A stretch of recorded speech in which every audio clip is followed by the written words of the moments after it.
오늘 시편 1편 말씀을 통해서 말씀을 깨닫는 지혜와 응답받는 기도의 은총이 우리에게 넘치게 될 줄로 믿습니다. 오늘은 참 기가 막힌 날입니다. 오늘은 연말 특별 새벽 기도회를 시작하는 첫날이고요. 예수님이 탄생하신 성탄절 아침이고요.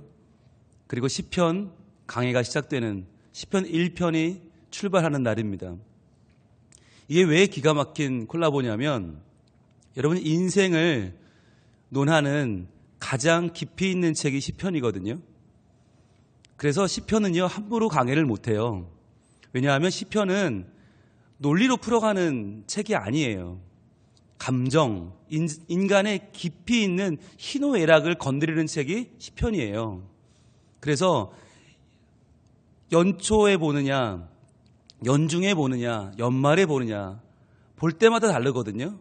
그런데 우리가 연말 특별 새벽 기도회를 시작하면서, 그러니까 한 해를 마무리하면서 한 해를 돌아보면서 내가 올해 만났던 일들, 겪었던 삶들, 인내해야 됐던 아픔들을 돌아보면서 시편을 출발한다고 하는 것은 굉장히 의미 있는 일이에요. 게다가 오늘은 성탄절 아닙니까? 예수님 탄생하신 날인데 예수님이 참으로 사랑했던 말씀이 시편이에요. 왜냐하면 예수님이 공생애 가운데서 많이 인용하시고 항상 입에 두셨던 말씀이 시편이거든요. 신명기와 시편 이 두 가지 말씀은 항상 예수님은 사랑하셨어요. 그래서 늘 인용하셨는데 신명기가 모세오경 율법의 응축이라면 시편은 시가서의 응축이에요. 그래서 예수님께서 구약성경을 참으로 사랑하셨다라고 말할 때 좀 더 구체적으로 말하면 신명기와 시편인데 그 가운데에서 신명기는 하나님의 주신 말씀이라고 한다면 그 말씀이 인간의 가슴에 닿아서 다시금 하나님께로 올려지는 메아리는 시편이거든요. 그래서 예수님이 사랑하셨던 두 가지 말씀 가운데에서 하나인 시편, 게다가 예수님의 감정을 담뿍 담아 표현하셨던 시편, 그러니까 시편 속에는 예수님의 마음이 많이 담겨 있어요. 오죽하면 십자가 위에서 마지막으로 달리셔서 엘리 엘리 라마 사박다니, 나의 하나님 어찌하여 나를 버리셨나이까 라고 외쳤던 그 말씀조차도 시편에서 가져온 것이거든요. 그러니까 우리는 예수님이 사랑하셨던 말씀, 그러면서 한 해를 마무리하면서 나의 삶을 하나님의 시각으로 볼 수 있는 말씀, 그러면서도 내 감정을, 내 스스로도 추스릴 수 없는 내 감정을 한번 하나님의 말씀으로 들여다보는 과정이 되는 이 시간을 우리는 갖고 있습니다. 그래서 이번 연말특별 새벽기도회 시편 1편부터 6편까지의 말씀은 참으로 우리에게는 내 자신을 돌아보게 하고 한 해를 마무리하게 하고 또 예수님 마음을 품게 하는 귀한 시간이 될 줄로 믿습니다. 여러분, 시편을 읽을 때 우리는 가장 먼저 뭘 알아야 할까요? 시편은 시라는 사실이에요. 시다. 이건 굉장히 중요한 이야기인데요. 우리가 말씀을 읽을 때 모세오경이 다르고요, 역사서가 다르고요, 선지서가 다르고요, 시가서가 다릅니다. 모든 장르는 다르게 읽어야 합니다. 우리가 시를 논문처럼 읽으면 안 돼요. 논문을 시처럼 읽어도 안 되고요. 무슨 말이냐면 그 장르마다 특색이 있는데 그 특색에 맞추어서 그 책을 읽어야 잘 읽는 거다라고 하는 거죠. 그래서 우리들이 시편을 읽을 때에는 시인의 마음으로 읽어야 돼요. 근데 시인의 마음이 어떤 마음이에요? 시인의 마음은 깊이 있는 마음이에요. 넓은 마음이에요. 근데 얼마나 깊으냐? 얼마나 넓으냐? 시편은요, 모세 때부터 시작해서 느헤미야 시대까지 쓰여진 책이에요. 우리는 이미 모세 시대도 배웠고 느헤미야 시대도 배웠어요. 모세 시대가 지금으로부터 약 5,000년 전이에요. 느헤미야 시대는 약 4,000년 전이에요. 그러면 1,000년의 넓이를 가지고 있는 책이 시편이다. 1,000년의 넓이. 어마어마한 겁니다. 게다가 깊이는 얼마나 깊어요? 5,000년 전 시예요. 여러분, 시 암송하는 분 많이 계시지만 여러분이 암송하는 가장 오래된 시는 얼마나 된 것입니까? 아마 30년, 50년, 100년 된 시면 굉장히 훌륭한 시죠. 셰익스피어의 시 일리어드 오디세이 이쯤 가면 굉장한 고전이죠. 우와 대단하다. 그런데요 시편은요 만만한 게 4000년 전 시라니까요. 여러분이 암송하시는 시편 23편 여호와 나의 목자시니 4500년 전 시예요. 굉장한 거예요. 여러분 우리가 4500년 전 인류의 시를 암송하는 사람이 전 세계에 얼마나 될까요?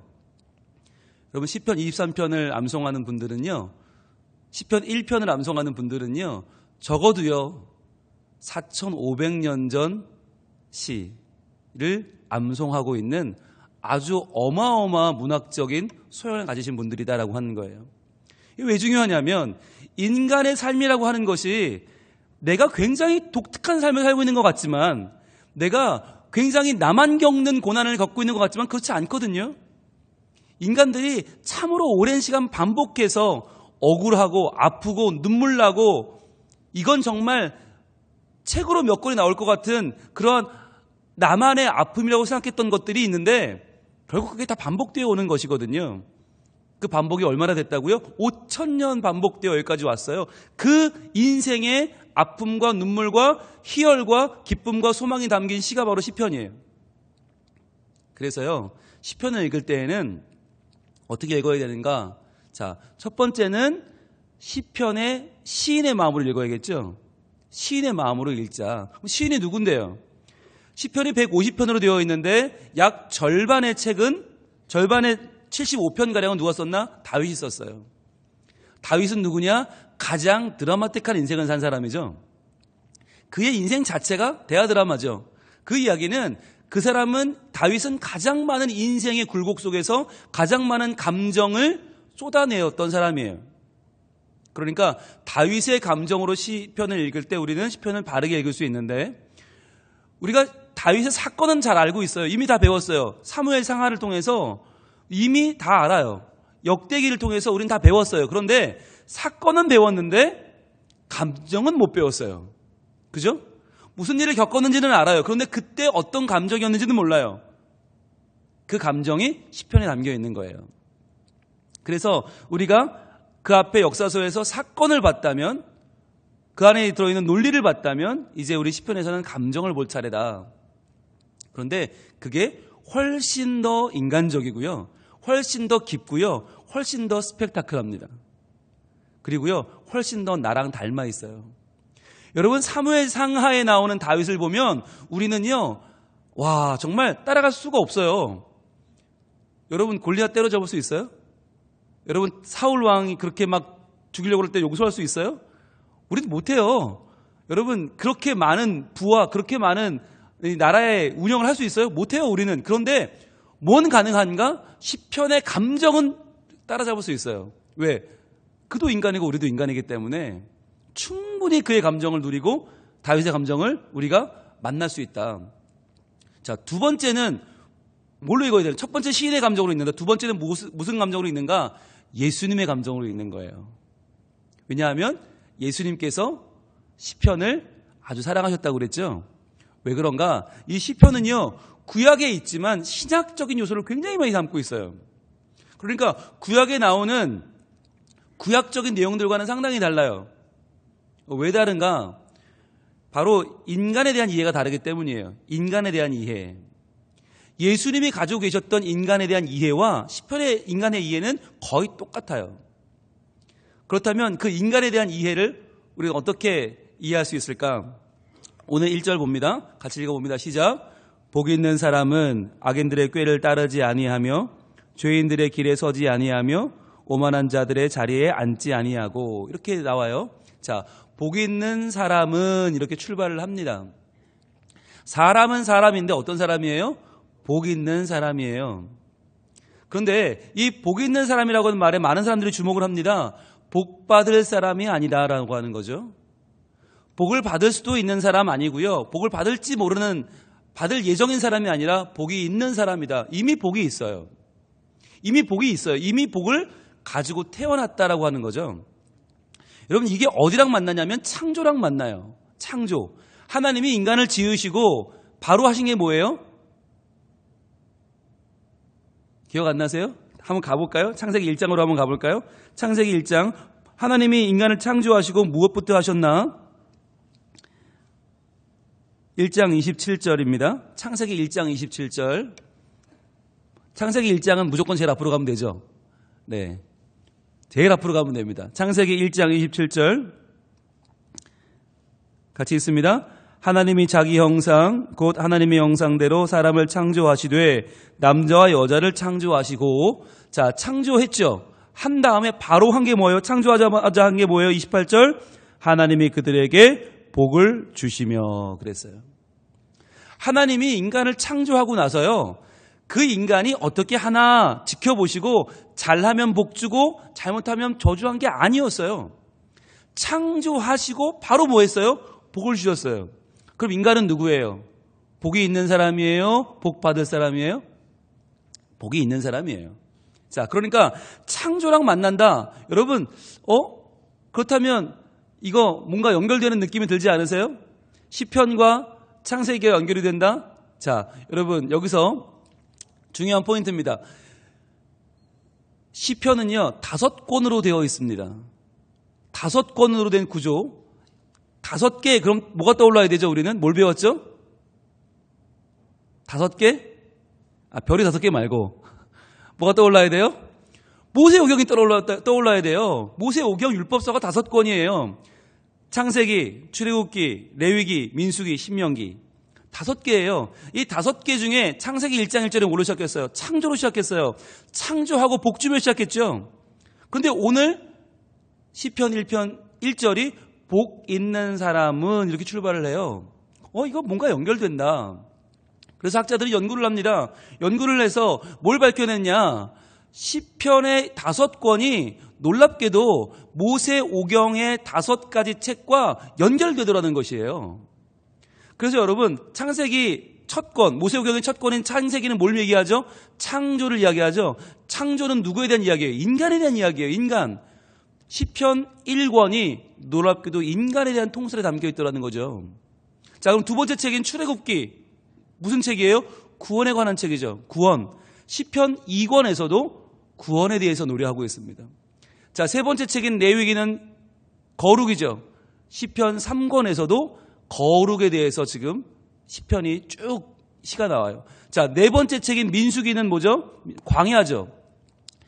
시편 4권에서도 이 인생의 노정에서의 희노애락이 나와요. 여러 가지 감정이 등장합니다. 그리고 마지막에 5번째 책인 신명기. 신명기는 뭘 말해주고 있어요? 이제 가나안 땅 들어가서 구원받은 자의 은혜와 감격에 대해서 이야기를 합니다. 시편 5권도 마찬가지. 온통 할렐루야고 온통 감사예요. 쫙 감사로 끝나요.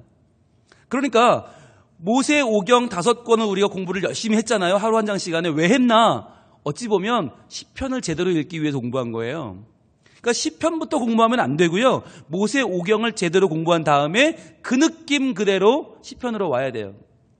그래서 시편 연구하는 학자들이 무슨 말을 하는가? 시편은 모세오경의 메아리다라고 해요. 모세오경의 메아리다. 자, 모세오경은 하나님이 우리에게 주신 말씀이잖아요. 그런데 그 말씀이 우리의 삶에 부딪히고 우리 감정에 부딪혀서 나오는 메아리가 뭐냐? 시편이라는 거예요.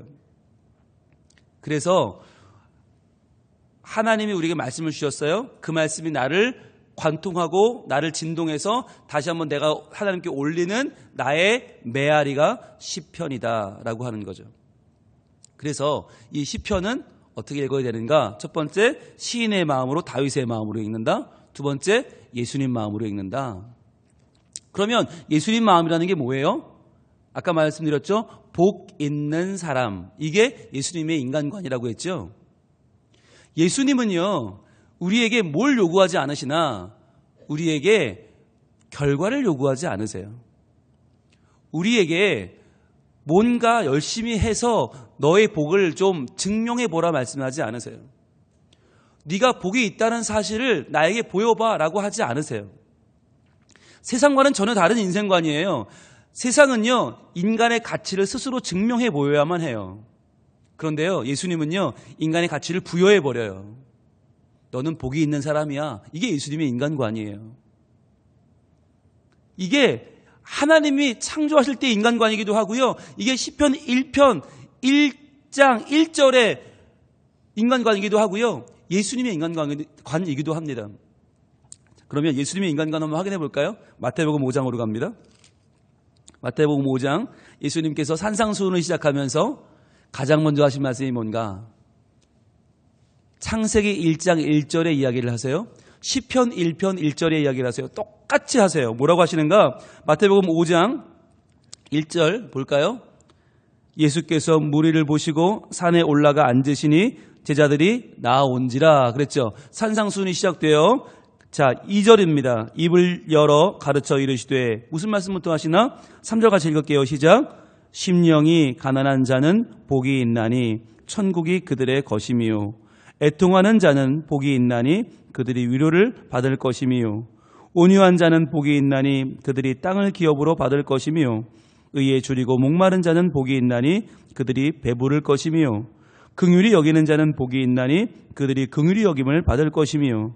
마음에 청결한 자는 복이 있나니 그들이 하나님을 볼 것이미요. 화평케 하는 자는 복이 있나니 그들이 하나님의 아들이라 일컬음을 받을 것이미요. 의를 위하여 박해를 받은 자는 복이 있나니 천국이 그들의 것임이라. 나로 말미암아 너희를 욕하고 박해하고 거짓으로 너희를 거슬러 모든 악한 말을 할 때에는 너에게 복이 있나니 기뻐하고 즐거워하라. 하늘에서도 너희 상이 큼이라. 너희 전에 있었던 선지자들도 이같이 박해하였느니라. 예수님이 복이 있다, 복이 있다, 복이 있다, 복이 있다 말씀하시죠. 그런데 희한하게도 예수님 말씀하시는 자는 다 누구예요? 심령이 가난한 자, 애통하는 자, 온유하는 자, 의에 줄이고 목마른 자, 긍휼히 여기는 자, 마음에 청결한 자, 박해받는 자, 다 누구예요? 피해자들이에요. 희한하게도 예수님은 인생에 성공한 사람들, 대단하게 위세를 떨치는 사람들을 복이 있다 하지 아니하시고 인생의 피해자들, 억울한 사람들, 눈물 나고 아픈 사람들을 가슴으로 움켜쥐고 지금 인생을 살 힘이 없어 발버둥 치는 인간들을 두고 뭐라고 하시나? 복이 있다고 하세요. 희한하지 않으세요? 근데 이 인간관이 어디서 왔는가? 바로 시편의 인간관이라는 거예요. 시편은 의인과 악인을 논하는데 항상 의인은 피해자예요. 항상 의인은 당해요. 그리고는 당하고도 당했단 말도 못해요. 억울해 죽겠는데 어디가 호소도 못해요. 그게 의인이에요. 악인은요, 떵떵거리고 잘 살아요. 아니 정말 저렇게 얄미워 죽겠어요. 근데 악인은 그렇게 살아요. 이게 시편의 인간관이에요. 여러분, 이게요, 우리가 생각하면 아니 의인이 잘 돼야지, 악인은 망해야지. 여러분, 그게 구약의 인간관이에요. 근데 시편은 전혀 달라요. 왜? 이게 예수님 마음이에요. 예수님 마음이에요. 예수님은 우리에게 누구로 오셨나? 구원자로 오셨잖아요. 구원하러 오셨어요. 구원하러 오신 분에게 누가 필요해요? 우리 예수님의 눈에는 의인이 필요하지 않아요. 죄인이 필요해요. 구원받을 죄인이 필요하고요. 구원이 필요한, 스스로 구원할 수 없는 사람들이 필요해요. 힘이 없고 약한 사람들, 그런 사람들을 예수님 주목하셨어요. 그래서 예수님의 바라보는 인간과는 누굴 찾으시나? 바로 피해자인 의인들. 실제로 세상을 살아가면서 하나님 말씀대로 살아보려고 노력하지만 매번 마음대로 되지 않아 속상한 이들. 예수님을 증거하려고 하지만 세상에서 손가락질 받는 이들. 말씀대로 살아보려고 하지만 뭐하러 그렇게 사냐고, 천국이 어디에 있냐고, 보여달라고, 하나님이 있으면 좀 보여달라고 말하는 세상 사람들에게 무시당하고 지금도 천대받으며 살고 있는 하나님을 따라 살고 싶은 믿음의 사람들을 예수님은 복이 있다라고 말씀하세요. 그래서요, 시편 1편에 있는 이 복 있는 사람들도 참 중요한 말인데요. 이 말이 뭐냐? 이 복 있는 사람들은요, 돈 많은 사람 아니고요, 능력 있는 사람 아니고요, 인정받는 사람 아니고요. 어떤 사람이냐? 하나님으로 만족하는 사람들이에요. 복 있는 사람은, 그 복은 뭐냐? 하나님과의 관계예요. 하나님을 가까이 하는 것이 복이에요. 그래서 시편에서는 우리가 늘 입만 열면 기도하는 복에 대해서 말씀하지 않아요. 오히려 그것을 뛰어넘는 진짜 복, 하나님과의 관계의 회복을 말씀하세요. 저는 꿈을 꿉니다. 이번 시편 강해를 하면서 무려 150편의 강의를 해야 됩니다. 여러분, 저는 발을 잘못 디뎠습니다. 무려 150일간 새벽마다 이 말씀을 강해해야 되는데요. 여러분 웃으시죠? 여러분도 잘못 디뎠습니다. 저 혼자 할 거 아니거든요. 여러분 물고 늘어질 겁니다. 왜요? 시편은 감정적인 책입니다. 저는 감정을 쏟아놓을 겁니다. 억울하면 억울하다 할 거고요. 치사하면 치사하다 할 거고요. 나 혼자 새벽에 나와서 이거 못하겠다 할 겁니다. 여러분 그거 듣고 견딜 수 있겠어요? 집에서? 안 나오고 견딜 수 있겠습니까? 여러분 그런데 그게 시편을 읽는 방법이에요. 오늘 본문을 보세요. 1절부터 이 다윗의 마음 또는 이 시편 기자의 마음이 어떻게 표현되고 있나 보세요. 복 있는 사람은 악인들의 꾀를 따르지 아니하며 죄인들의 길에 서지 아니하며 오만한 자의 자리에 앉지 아니하고. 첫 마디부터 뭐예요? 나는 악인들과는 니들과는 달라라고 하는 거예요. 나는 니들이 말하는 그 꾀 안 따라도 돼. 나는 죄인들이 말하는 그 길 아이고 안 서도 돼. 오만한 자들의 자리 아이고 관심 없어. 거기 앉기 싫어. 왜요? 하나님께 나가는 게 더 좋은데요. 하나님이 나를 알아주시는데요. 아니 돈이 나를 유혹해? 아이고 돈 따위가 유혹해? 됐다고 그래라.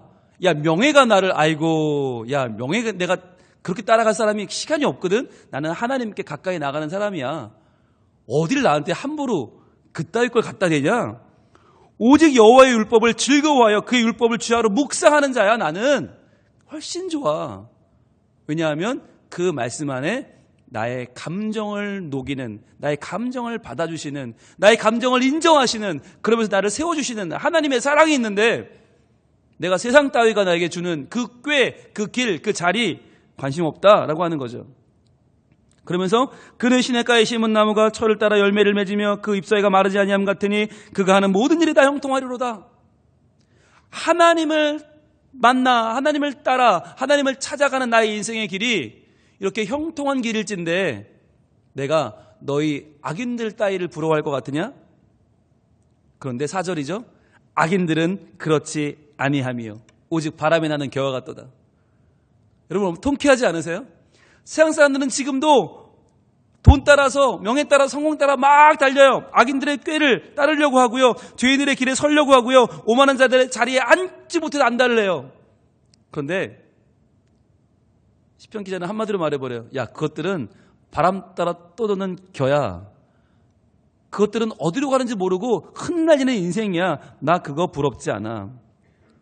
5절 그러므로 악인들은 심판을 견디지 못하며 죄인들이 의인의 모임에 들지 못하리로다. 저것들은 저렇게 살다 죽을 놈들이야. 저것들은 의인의 모임에 들지도 못해. 저것들은 하나님을 사랑하는 게 뭔지도 몰라. 그렇게 살다 죽으라고 그래. 됐다고 해. 나는 그러한 악인들과 어울리지 않을 거야. 나는 그렇게 어울리지 않고도 충분히 살 수 있어. 라고 하는 감정을 표현하고 있는 거죠. 그렇게 말할 수 있는 이유는 뭐예요? 6절의 자신감이죠. 무릇 의인들의 길은 여호와께서 인정하시나 악인들의 길은 망하리로다. 여러분 이 자신감이요 실제로 논리적이지가 않아요. 논리적으로 보면 지금 악인들이 더 잘 돼요. 악인들이 더 잘 나가요. 세상의 모든 부는 다 악인들이 주고 있고요. 사람 죽이고 죽도록 고생시키고 자기 배를 채우는 자들이 지금 다 떵떵거리며 살아요. 그런데 이 시편의 기자는 뭐라고 말합니까? 의인들의 길은 여호와께서 인정하신다. 악인들의 길은 망할 것이다. 세상이 바라보는 세상의 눈은 중요하지 않다는 거예요. 지금 나는 고생하고 있고 지금 나는 아프고 지금 나는 무시당하고 천대당하고 있지만 그러나 내 길은 하나님이 인정해 주시는 길이다. 악인들이 좋아 보인다고 그 악인들은 망하고 말 것이다. 여러분 여기 논리가 있어요? 없어요. 그런데 논리는 없는데 감정적인 확신이 있어요. 왜요? 이게 인생의 끝간데 모르는 바닥까지 내려가서 경험한 인생의 가장 파란만장한 고난과 아픔과 역전을 경험했던 다윗이 길어낸 인생의 증거예요. 인생이란 이렇더라. 악인들이 다 가진 것 같지만 아니더라. 결국은 하나님을 따라 하나님을 가까이 하고 하나님을 붙잡는 자들이 승리하더라. 그것을 다윗은, 시편 기자는 지금 그 마음을 온통 긁어내리는, 인생을 긁어내리는 감정의 핵심, 그 마음의 가장 뜨거운 그 호소를 지금 쏟아넣으며 시편을 시작하고 있습니다. 칼빈은 그런 말을 했어요. 시편은 영혼의 해석학이다. 또는 영혼의 해부학이다. 우리의 영혼을 온통 해부해서, 우리의 영혼이 온통 어떤 것으로 가득 차 있는지 해부해서 보여줄 수 있다면 그것은 시편이다. 종교개혁가 칼빈은 우리의 시편을 그렇게 이야기합니다. 우리는 앞으로 150일 동안 그 우리의 영혼의 구석구석을 들여다볼 것입니다. 우리의 영혼을 해부해 볼 것입니다. 그런데 거기서 우리는 만날 것입니다. 바로 우리에게 주신 복이 무엇인지를. 우리가 받을지 모르는 복이 아니라, 받았으면 좋겠는 복이 아니라, 이미 받았고 이미 복이 있고 이미 우리에게 주어진 하나님의 창조의 복, 예수님이 주신 구원의 복, 하나님께 인정받는, 하나님이 옳다 하시는, 그래 잘하고 있다 하시는 하나님의 복이 무엇인지 매일매일 확인하고 매일매일 붙잡고 매일매일 울고 매일매일 통곡하고 매일매일 붙잡고 갈 것입니다. 이 기간 동안 나에게 주신 그 복을 다시 확인하고 내가 하나님을 가까이 하는 온전한 복 있는 사람으로 다시 한번 설 수 있는, 하나님 나를 세워주시는 복된 기간이 될 수 있기를 축복합니다. 기도하겠습니다. 하나님, 시편 그 귀한 인생의 깊이, 그 여행을 시작합니다. 주님, 저희는 5,000년 전, 4,000년 전 쓰여진 이 고전 중의 고전을 어떻게 읽어야 할지, 어떻게 헤쳐가야 할지 알지 못합니다. 엉뚱한 길로 가다가 발을 잘못 디딜까 두렵습니다. 주님, 우리에게 지혜를 주시옵소서. 우리에게 이 시편을 바르게 읽을 수 있는 온전한 감정을 주시옵소서.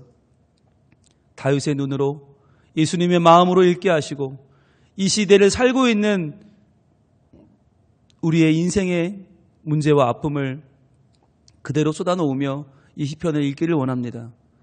시편 가운데 말씀하시는 하나님의 은혜, 논리적으로는 말이 되지 않는 것처럼 보이지만 그러나 그 마음 가운데, 감정 가운데 확신으로 주시는 하나님의 은혜가 우리 가운데 넘치기를 소원합니다.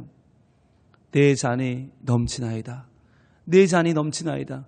예수님 우리에게 오신 이 성탄절 아침에 저희 복 있는 사람임을 확인하며 다시 한번 내게 주신 복을 저희의 마음에 붙잡으며 이 말씀을 함께 읽고 묵상했사오니 오늘도 저희들 복 있는 사람으로 살게 하시고, 나는 연약하고 부족하나 이러한 나를 사랑하시고 이러한 나를 다시 한번 우뚝 세워주시는 하나님을 의지하여 오늘도 힘차게 걸어가게 하여 주시옵소서.